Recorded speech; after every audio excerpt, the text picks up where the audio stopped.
Hello, and welcome to another episode of Worst Collection Ever. This is the show where we tell you about the worst comic book collection in existence. And it just happens to belong to us. I'm Jen. I'm Sean. And we're just going to jump into a book today. Holy shit. Oh my god, banter. I mean, there's going to be banter within, but, we're kind of in a... No up-top banter, how about that? Yeah, these next couple episodes might be a little bit short. Because your boy has to get his teeth fixed. Yep. Or something.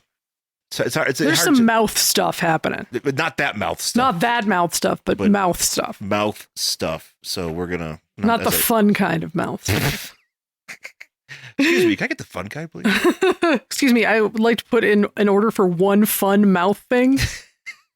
Can I get free expedited shipping on that? Well, anyways, we'll just jump into it. It's Shadowpact, number 2. Uh-huh. As our cat goes and does a few things. Oh, my. Oh, loon. So we're picking up with Shadowpact as we were last week. We're talking about the Pentacle plot, which I guess is the title of the trade, and it's kind of, I guess, the de facto title of the maiden storyline of the group known as Shadowpact. Yeah, which is of course, a DC Comics property featuring a number of supernatural heroes, and to kind of. Like recap what happened? Well, not recap. If you look, recap, there was a big bubble made of blood. Covering a Wyoming town. Superman. These heroes went into it. Yeah, Superman saw it. He was like, I don't think I can do anything. And Phantom Stranger's like, I'll help. And then he let a bunch of superheroes, aka Shadowpact, go through him. Yes. His body. And now they're inside of the blood bubble, and everybody outside has been waiting for them for a year.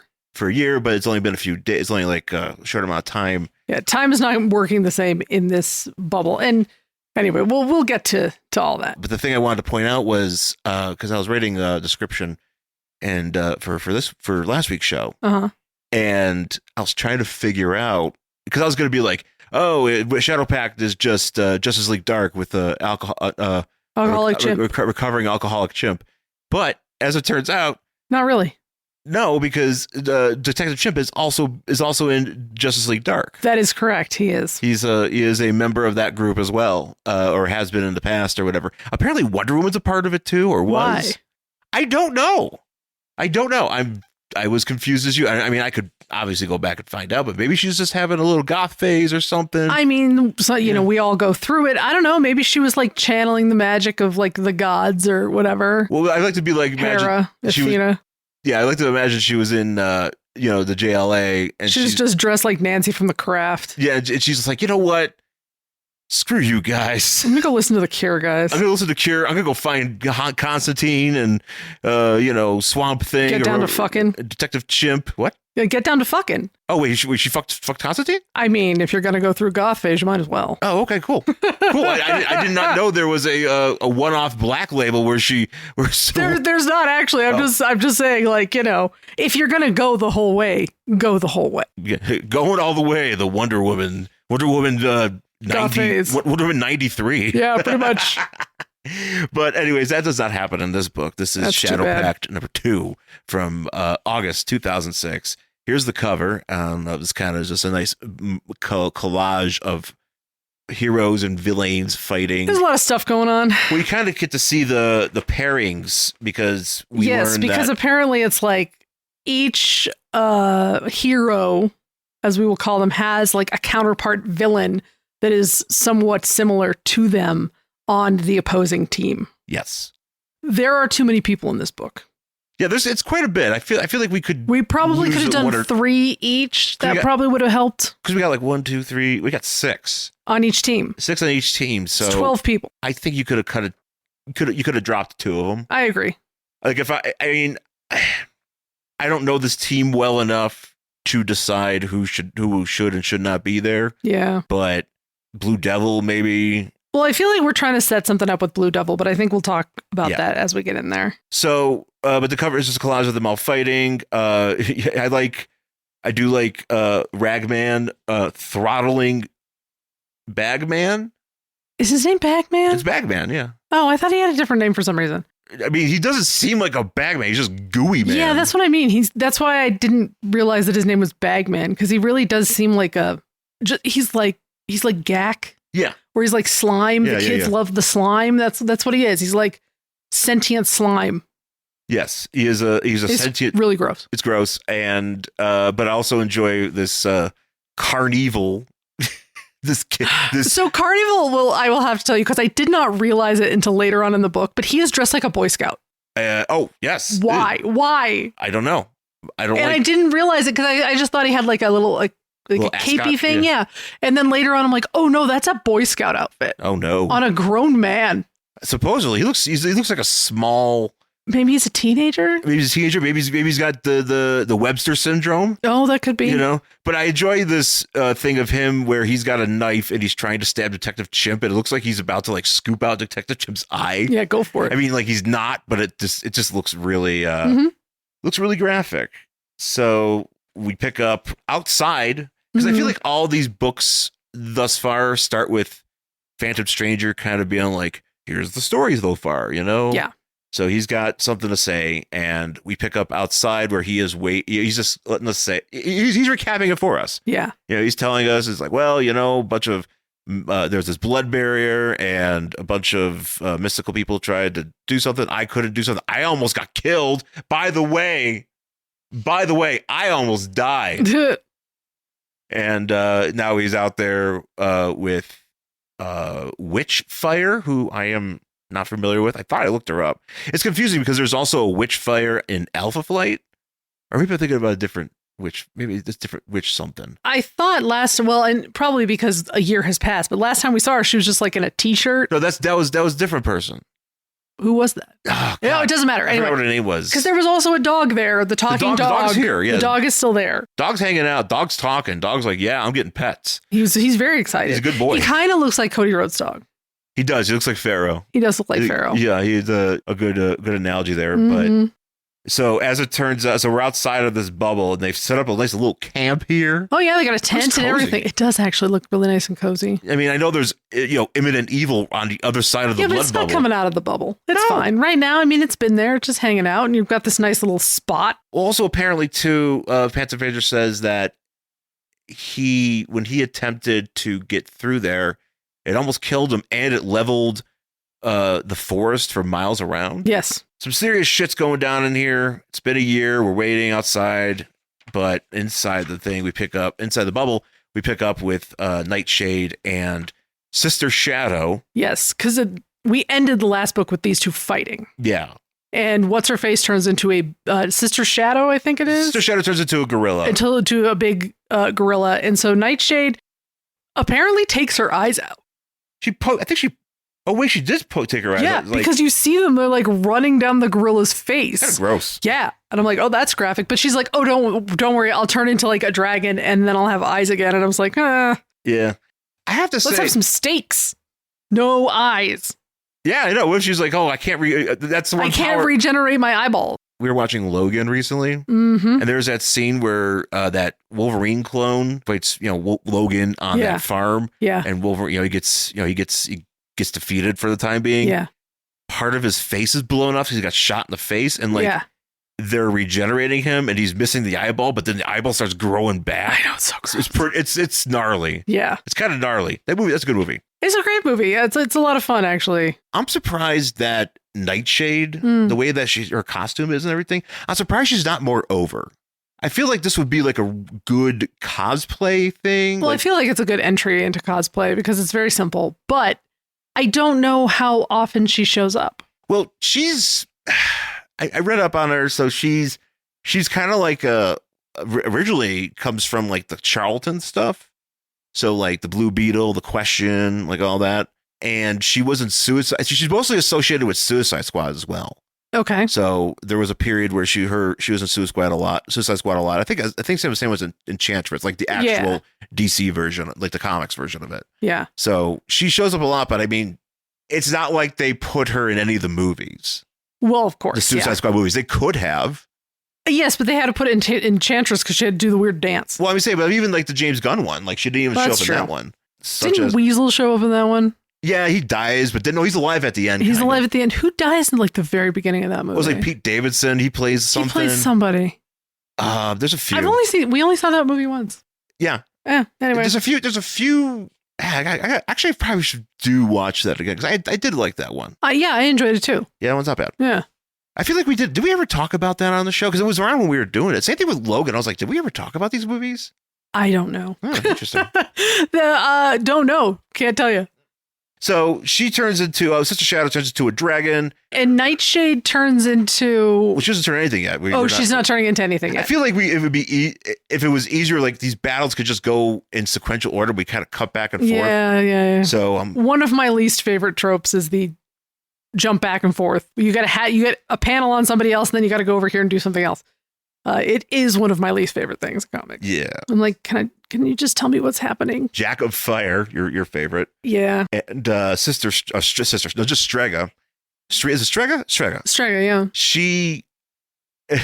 They have created the murder hole. I was laughing at that. I'm like, it's literally called a murder hole. And apparently the gazebo used to be there, but the gazebo was in the way. So now they made the murder hole. I like that they couldn't think of some other way, like the portal sacrificial of terror portal or something. Yeah, like something like, that's like an official title, but this is like murder hole.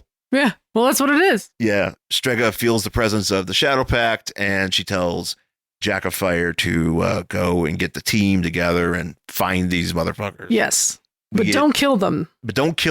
Just get them. Because she's like, what would be great if we kill them in the murder hole? Yeah, they would be like more power. I guess they would make more. They would be like, the murder hole would be like, yum, yum, yum. Yeah, because apparently she's trying to get to like a certain amount of power. Yeah. Which is why she has to keep throwing these random people into it. And she's hoping that maybe if she threw them in, it would be quicker. Because it's like when she reaches whatever maximum power, it's like whoever that shiny guy is that we come across later. Oh, okay. I think he's supposed to come.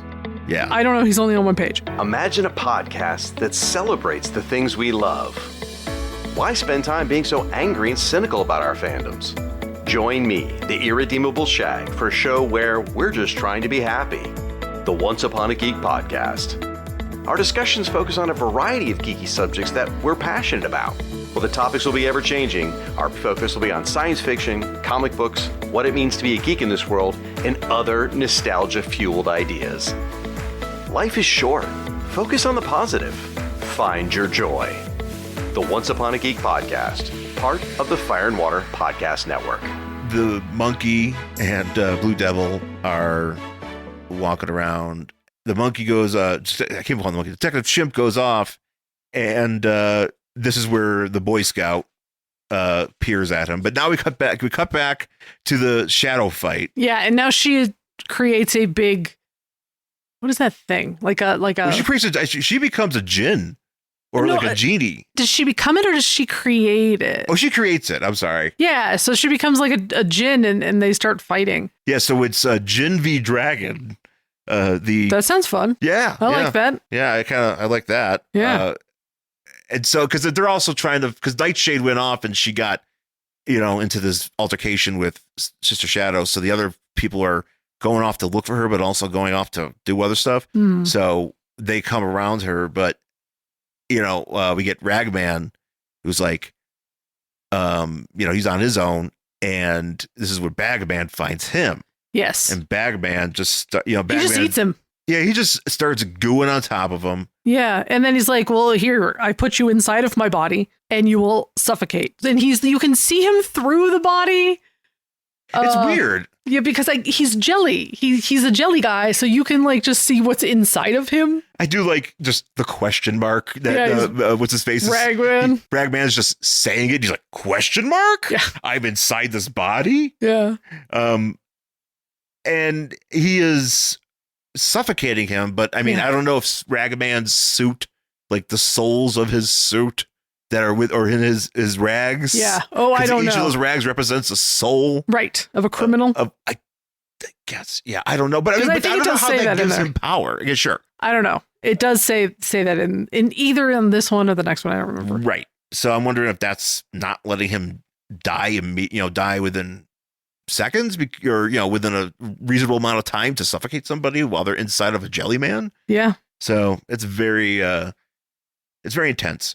But this is where Nightmaster, who's a sword guy, he has a very fancy sword that does mystical things. Uh-huh. He meets up with David Lynch. Yeah, I was going to say the exact same thing. It's David Lynch, aka White Rabbit. We love David Lynch in this book. Actually, he's probably my favorite of these characters. Oh, yeah, I realize he's supposed to be a villain, but I'm like, no, I want more of this guy. Well, yeah, because there's reasons why we come across it later that I think actually not so much that he's redeemable, but it's like, okay, I get it. He's just not taking shit. No, he's just like, oh, whatever. I'm here to, I guess he is an albino, so he's not just like some sort of mystical guy with white skin or some sort of other being. He's just an albino that is really good at swords, apparently, which I wouldn't have known from initially meeting him. Yeah. I don't recall him having a sword. Because shouldn't he have some sort of power?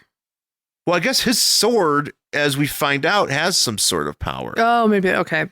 So we'll get to that because now they're like, haha, on guard. And so they start doing sword fighting.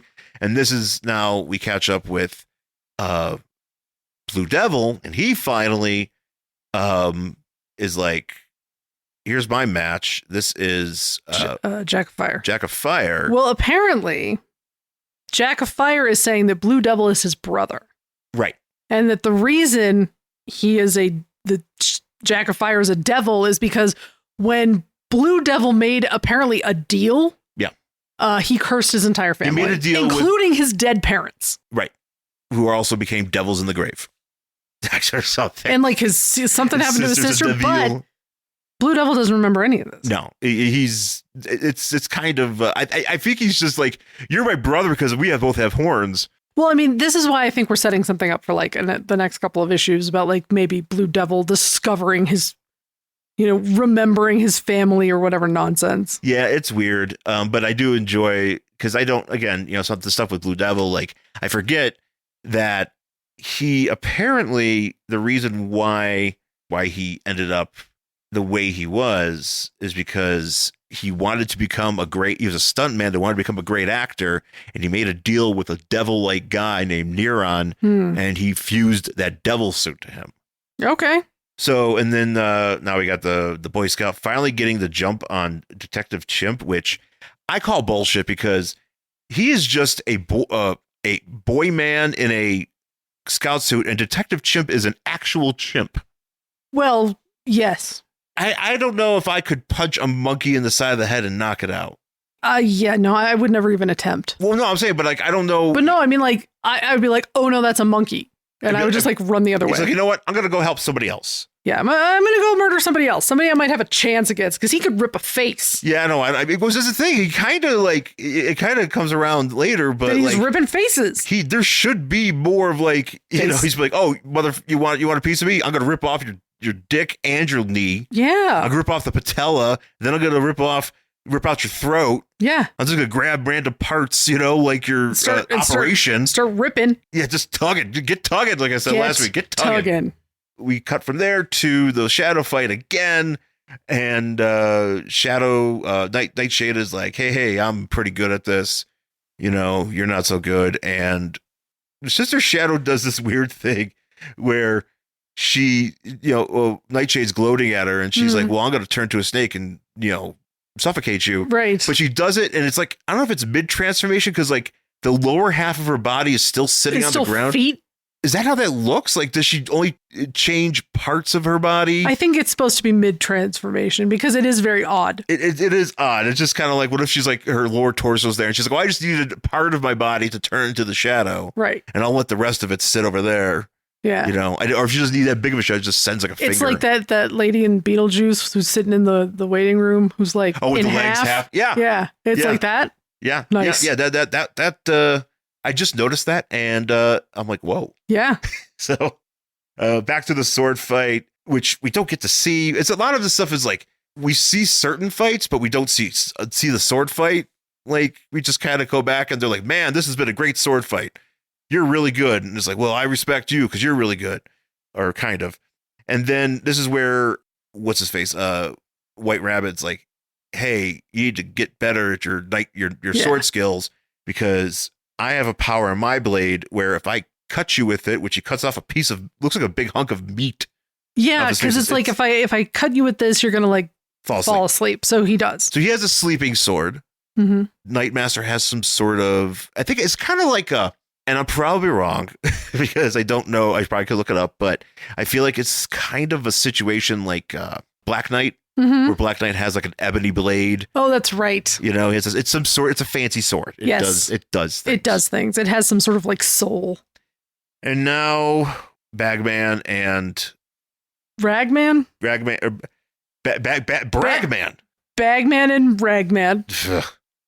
Bragman and Brad Pitt. Yes. But Jackafire is like, hey, don't suffocate them. And he's like, but I want to. Yeah. You know, but he's like, no, you can't. She said not to. Yeah. I enjoy though this drawing of, it looks like, I don't know if it's just the way his hand is, or it's just positioned in that moment, but it looks like Ragman is kind of like contemplating like why he's in there. Like he's got like this hand on his finger he does. On his chin. He's thinking. I also like the way they draw Bagman because he looks like he just realized he was pregnant.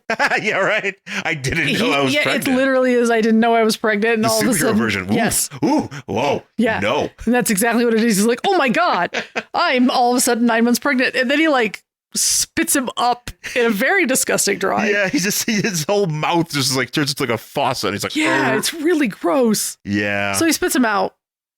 And there's not enough goo. Yeah, there probably should be a little should bit be more like, goo. I am soaked, and this sucks. How do I get this out of my rags? I mean, he kind of doesn't need to, does he? It's like, I don't know. I'm assuming he stinks. He has to smell.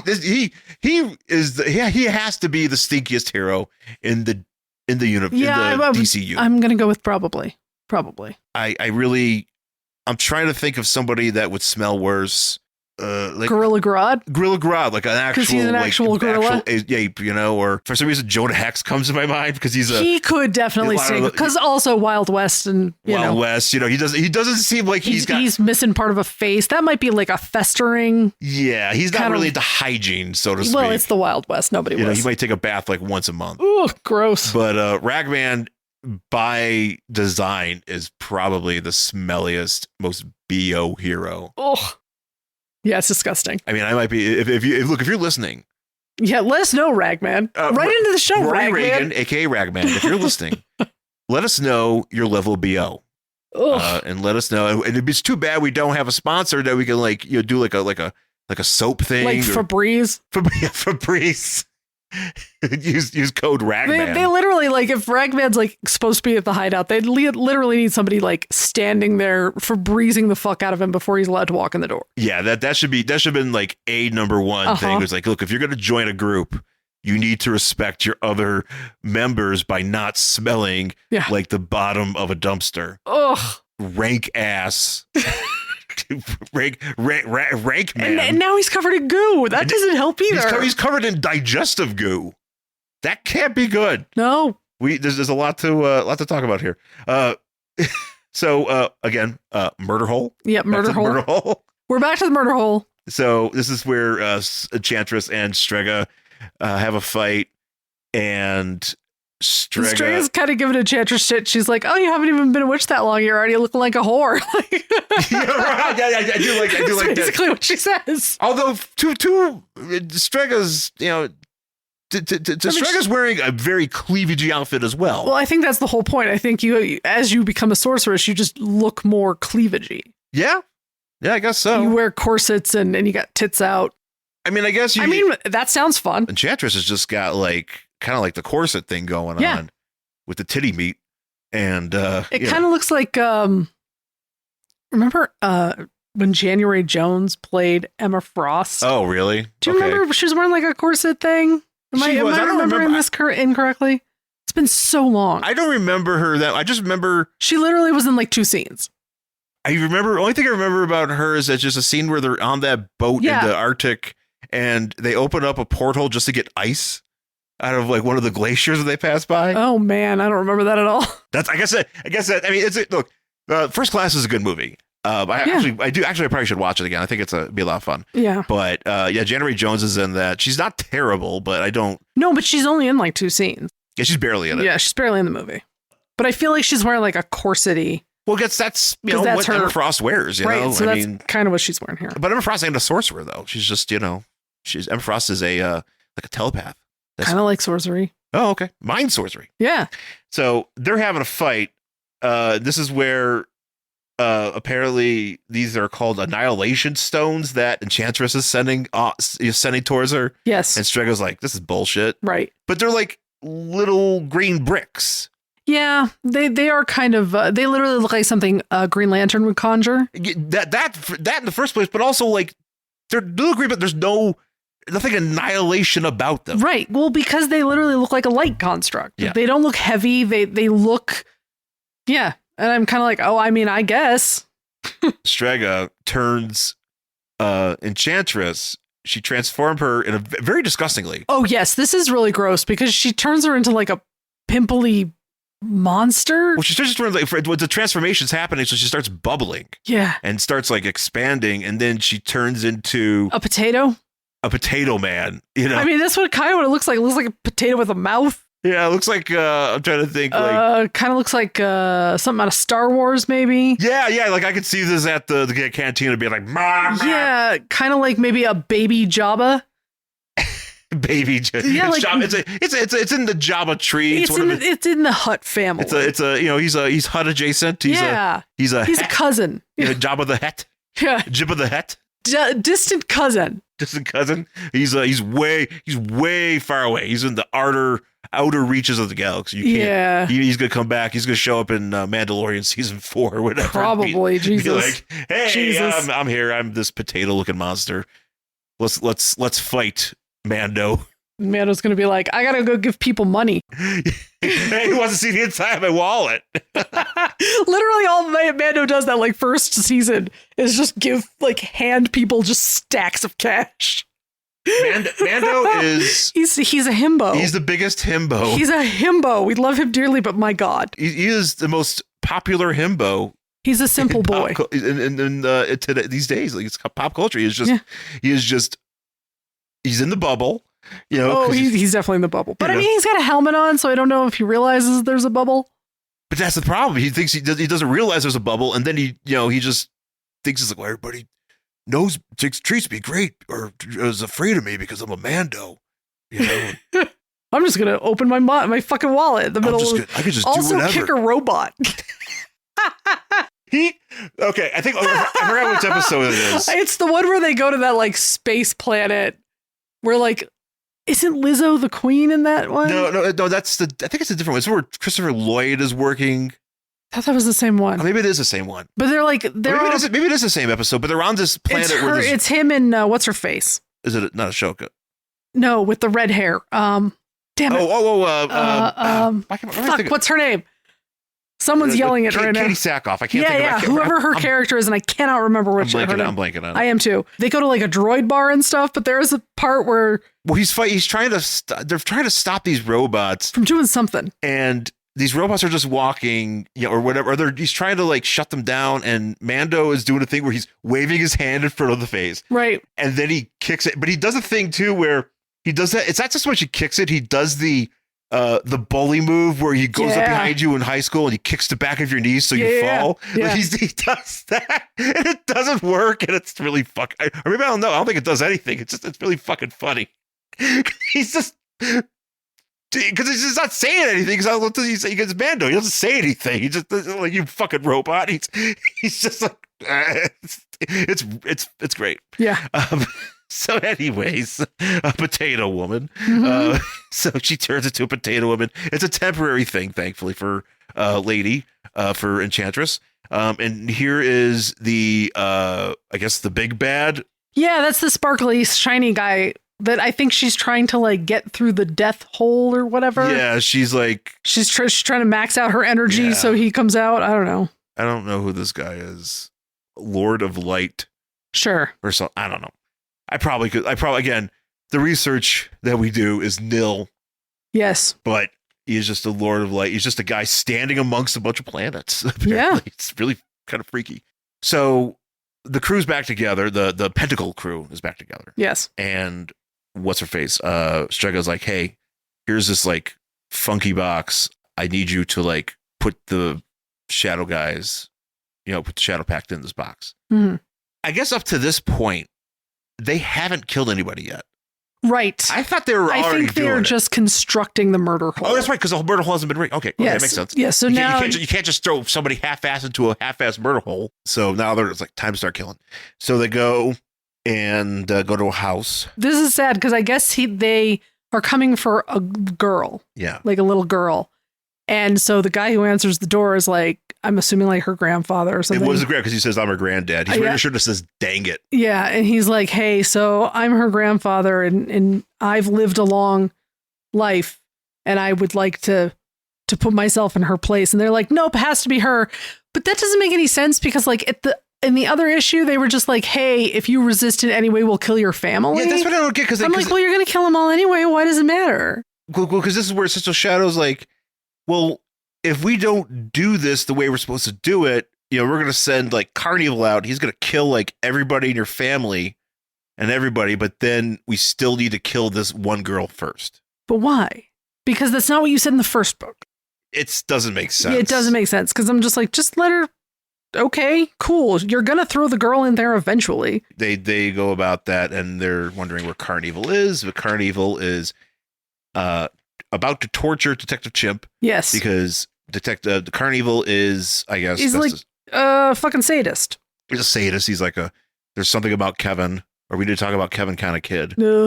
He's a sadist. He's like, I want to torture this monkey, but all I've got are these like half-assed tools, so he's got like, I got a screwdriver that's like mostly snapped off. I got these bent nails. I got half a hacksaw or something. Yeah, so he's ready to start doing that, and I guess that's how it ends. Because again, this is one of those trades where it doesn't have the things here in the middle, and the pages they should where with the covers on, like telling you, oh, this is the next episode, next issue, and that's just how it ends. I guess for some reason I thought there was more to this book, but I guess not. It just ends with a sadist boy in a Boy Scout uniform about to torture a chimp. Mm-hmm. So there we go. That's how it is. So I guess we just think about going into the next episode. I don't know, how are we still doing with this? That's a really good question. I mean, I think, again, we have a lot of moving parts. I enjoy the murder hole. I think that's fun. Yeah. Yeah, I mean, my concern for this is if we are looking at a year inside of the bubble, we'll discuss what actually happens. But like, if we're looking at a year inside of the bubble, that's a lot. Yeah. That's a lot of time for these people to just be hanging around. Apparently so. Yeah. And it's also something where, and you just pointed it out, like the weirdness of the rules that these villains have. Yeah. Or the arbitrariness. It is very arbitrary, and it also doesn't make a whole hell of a lot of sense. No. It's just like, we need to introduce these magic people by putting them up against other magic people. Yeah. So there is a sort of ill-defined reason for throwing a whole town into a hole. Yeah. Mm-hmm. Maybe some shiny guy who's in space, perhaps. Also level of power. It's not very clear to me as for what the actual motivation here is. I do enjoy a little bit, though, of seeing some of the characters in action. Oh, yeah. Particularly, I like to see. I mean, I know we're kind of joking about these shadow fights, but it's nice to see them. Oh, yeah. No, it's fun. It's cool. That's primarily the focus of what they do. I do like if we're setting up a Blue Devil thing here where he like doesn't remember anything about his family. Yeah. I think that might be interesting to look into in the future. So I like that setup. Yeah, it's strange that some random guy that he just meets. It's just, I mean, I guess he's a villain, so you can manipulate him. And sure, like, hey, but unless he is actually his brother. But maybe he is. Maybe he is. Maybe he is. He calls him bro. Maybe he's like Hulk Hogan. He just calls everybody bro, and he's like, dude. Could be. He could just call everybody brother. What if his brother was Hulk Hogan? What if Blue Devil's brother was Hulk Hogan? Oh, I would have met him. You would have met Blue Devil at some point because my dad introduced me to many Hulk Hogan's brothers. So many Hulk Hogan's brothers. Hey, this is Hulk Hogan's brother. Oh, the running joke. Anyways, thank you for listening, everybody. Find us on Instagram and Twitter, all that jazz. Yeah.